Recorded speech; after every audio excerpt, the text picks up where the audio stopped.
Assalamualaikum warahmatullahi wabarakatuh. Perkenalkan nama saya Rafli dari kelompok Marijuana. Sini saya bersama 5 teman saya akan mempresentasikan mengenai ganja atau marijuana. Yang pertama ada Genta Sergio Rivaldi dengan NIM akhir 120. Saya Rafli dengan NIM akhir 121. Dilanjut dengan Belinda dengan NIM akhir 135. Ada Firanizar dengan NIM akhir 150. Dan ada Salsabila dengan NIM akhir 156.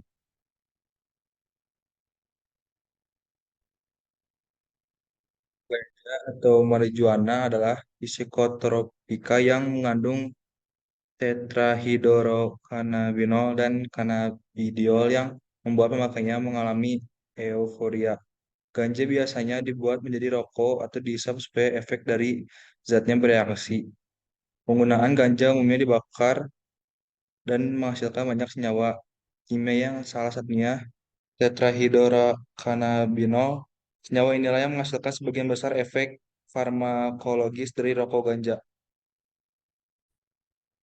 Selanjutnya ada sejarah ganja atau tanaman marijuana ini. Itu ganja itu sudah digunakan untuk kepentingan ritual dan pengobatan sejak zaman kerajaan di Nusantara.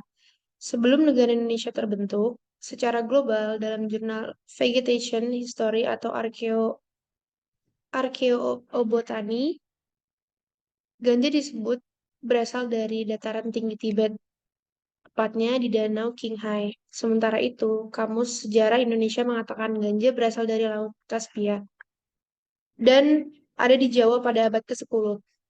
Menurut Direktur Eksekutif Yayasan Sativa Nusantara Ina Winarso, ganja pertama kali dibawa oleh pedagang dan pelaut Gujarat dari India ke Aceh sekitar abad ke-14.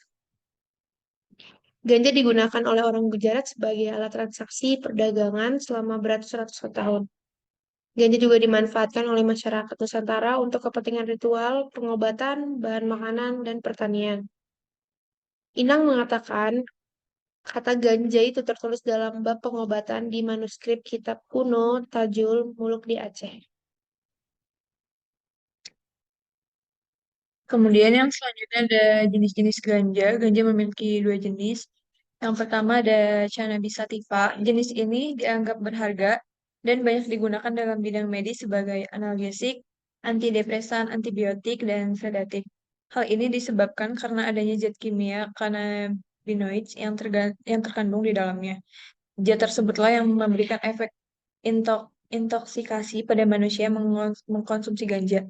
Dan yang kedua ada cannabinoid, diketahui memiliki fungsi sedatif, antikonvulsan, serta melindungi sel saraf dari sifat racun glutamat dengan berperan sebagai antioksidan, antiinflamasi, anti jamur, dan antibakteri.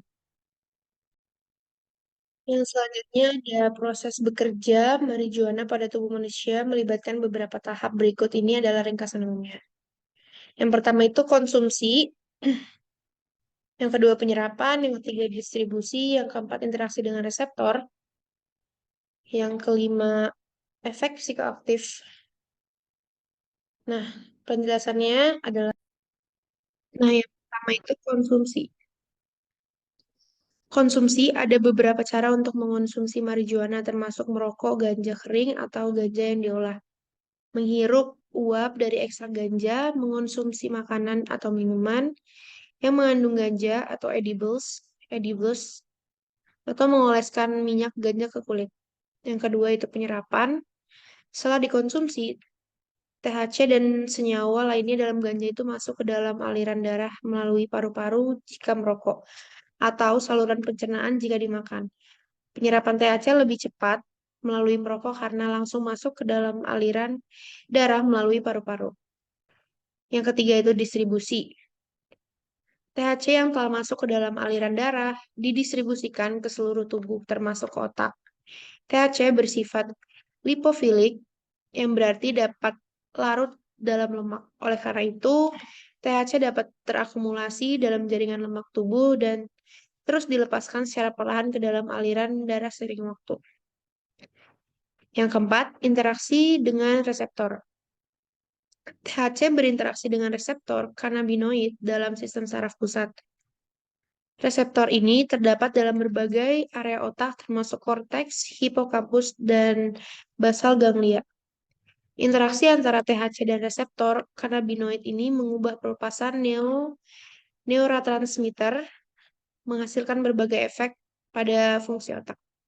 Yang kelima ada efek psikoaktif. Nah, efek psikoaktif ini menyebabkan THC pada pengguna marijuana. Efek-efek ini dapat bervariasi termasuk perasaan rileks, euforia, perubahan persepsi sensorik, perubahan waktu respons, dan juga peningkatan nafsu makan. THC juga dapat mempengaruhi memori, koordinasi motorik, dan kemampuan kognitif. Yang keenam, ada metabolisme dan eliminasi. THC dan metabolitnya diproses oleh hati dan kemudian diekskresikan melalui urin dan tinja. Waktu yang dibutuhkan untuk menghilangkan THC ini sepenuhnya dari tubuh bervariasi. Tergantung pada faktor-faktor seperti frekuensi, penggunaan dosis, metabolisme, individu, dan metode pengujian. Penting diingat bahwa penggunaan marijuana ini dapat memiliki efek samping dan risiko kesehatan tertentu. THC marijuana juga mengandung berbagai senyawa lain, termasuk cannabidiol, CBD, atau yang memiliki efek berbeda dan dapat memiliki manfaat potensial dalam pengobatan. Yang berikutnya ada manfaat ganja. Di Indonesia, penggunaan ganja di beberapa daerah sempat digunakan sebagai pengobatan tradisional. Namun, pemanfaatan ganja di Indonesia hingga kini sepenuhnya dilarang. Senyawa kanabinoid sebenarnya diproduksi juga oleh tubuh secara alami untuk membantu mengatur konsentrasi, gerak tubuh, nafsu makan, rasa sakit hingga sensasi pada indera. Namun pada daun ganja, sebagian senyawa ini sangatlah kuat dan bisa menyebabkan berbagai efek kesehatan serius jika disalahgunakan. Ganja dijadikan obat untuk penyakit kencing manis atau diabetes. Akar ganja direbus dan airnya diminum untuk pengobatan kencing manis. Ganja juga digunakan untuk bumbu penyedap rasa makanan dan menambah nafsu makan. Seperti untuk kuah belangong, kari kuah bebek, bubur rempah, dan makanan rempah lainnya. Resiko yang mengkonsumsi ganja. Pengguna ganja dapat menyebabkan penyakit fisik maupun non-fisik. Misalnya, dikaitkan dengan penggunaan pernafasan atau bronkitis, kardiovaskuler, atau pada infark miokard atau stroke. Ganja juga mempengaruhi fungsi kognitif, defisit dalam pembelajaran verbal, penurunan daya ingat atau memori, dan perhatian. Dari segi kesehatan mental, penggunaan ganja dapat memicu timbulnya gejala psikotik. Biasanya timbul bila takaran pemakaian sangat berlebihan dengan akibat timbulnya paranoid dan halusinasi visual yang bersifat sementara. Jadi teman-teman, ganja juga mempengaruhi fungsi kognitif. Ehm, Perubahan struktur otak juga dilaporkan terjadi di bagian hipokampus, prefrontal cortex atau PFC, dan cerebellum pada penggunaan ganja kronis. Lalu ada risiko yang mengkonsumsi ganja. Yang pertama ada mengganggu fungsi otak, merusak paru-paru, mengganggu kesehatan mental, lalu menurunkan sistem imun, masalah sistem peredaran darah, menghambat pertumbuhan janin dan bayi. Pada mengganggu fungsi otak, ada ada kerusakan pada atau gangguan pada sistem saraf pusat yang terjadi pada THC yang merupakan komponen aktif dalam ganja dapat berinteraksi dengan reseptor khusus dalam otak yang disebut reseptor kanabinoid. Lalu di sini juga dituliskan pengaruh pada perkembangan otak remaja. Otak remaja sedang mengalami perkembangan yang signifikan dan penggunaan ganja pada usia ini dapat memiliki dampak jangka panjang. Lalu ada merusak paru-paru. Salah satu zat yang merusak itu adalah zat R yang terkandung dalam sap ganja dan merupakan campuran dari berbagai senyawa kimia yang berbahaya. Tar tersebut dapat menumpuk di paru-paru dan mengiritasi saluran pernapasan. Selain itu juga ada zat-zat lain dalam ganja seperti karbon monoksida, amonia, dan benzen yang dapat merusak jaringan paru-paru dan memicu peradangan. ada mengganggu kesehatan mental. Eh, ini juga berpengaruh terhadap pembangunan otak. Penggunaan ganja pada usia remaja dan dewasa dapat berdampak negatif pada perkembangan otak yang sedang berlangsung. Otak masih berkembang secara signifikan selama masa remaja dan penggunaan ganja dapat mengganggu proses ini. Yang keempat, ada menurunkan sistem imun. Rokok ganja menghasilkan asap yang mengandung zat-zat kimia berbahaya seperti tar, karbon monoksida, dan benzopiren seperti yang tadi telah disebutkan. Zat ini dapat merusak saluran pernafasan dan sistem kekebalan tubuh yang bertanggung jawab melawan infeksi. Juga terdapat ada gangguan pola tidur dan berpengaruh terhadap metabolisme. Yang kelima, ada masalah sistem peredaran darah. Penggunaan ganja juga dapat menyebabkan vasodilatasi, yang artinya adalah pelebaran pembuluh darah. Hal ini dapat meningkatkan aliran darah ke jaringan tubuh, termasuk jaringan jantung. Pada orang dengan risiko penyakit jantung yang sudah ada, hal ini dapat menyebabkan peningkatan beban kerja pada jantung dan meningkatkan risiko serangan jantung.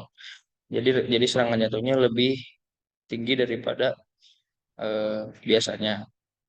Yang keenam, yang terakhir juga menghambat pertumbuhan janin dan bayi. Pada ibu yang sedang mengalami hamil atau ya kehamilan, jika mengkonsumsi ganja atau memakai ganja terdapat juga dampak negatif pada pertumbuhan dan perkembangan janin dan perkembangan janin. Ada beberapa alasannya yang dapat menghambat pertumbuhan janin antara lain pengaruh terhadap aliran darah plasenta yang menyebabkan penyempitan pembuluh darah, termasuk pembuluh darah plasenta yang menyuplai oksigen dan nutrisi ke janin, yang mengakibatkan pasokan oksigen dan nutrisi yang cukup ke janin dapat terhambat, yang dapat mempengaruhi pertumbuhannya juga. Lalu ada gangguan perkembangan otak janin. Janin yang terpapar ganja selama perkembangan awalnya berisiko mengalami gangguan perkembangan otak. Pada pada masa ini, otak janin sedang mengalami perkembangan yang sangat cepat dan rentan gangguan terhadap zat kimia. Selanjutnya ada treatment dari pengguna ganja. Yang pertama, terapi perilaku kognitif atau CBT, Cognitive Behavioral Therapy.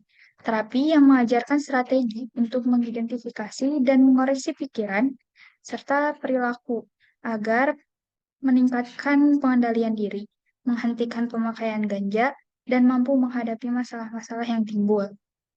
Kedua, ada contingency management.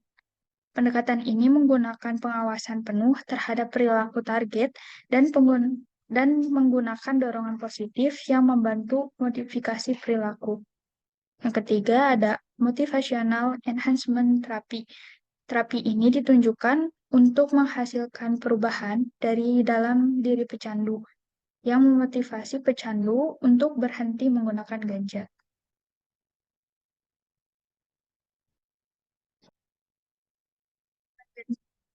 Selanjutnya ada mengunjungi terapis.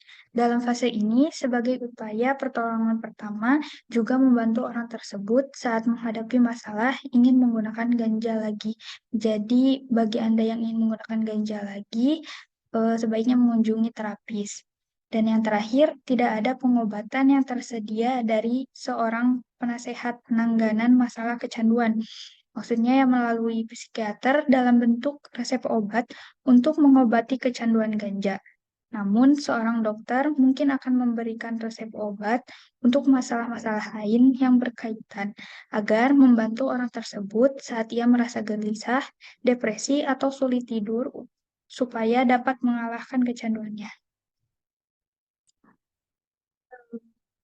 Mungkin segitu saja yang dapat kelompok kami presentasikan. Apabila ada kekurangan atau kesalahan kata, mohon dimaafkan. Sekian, terima kasih.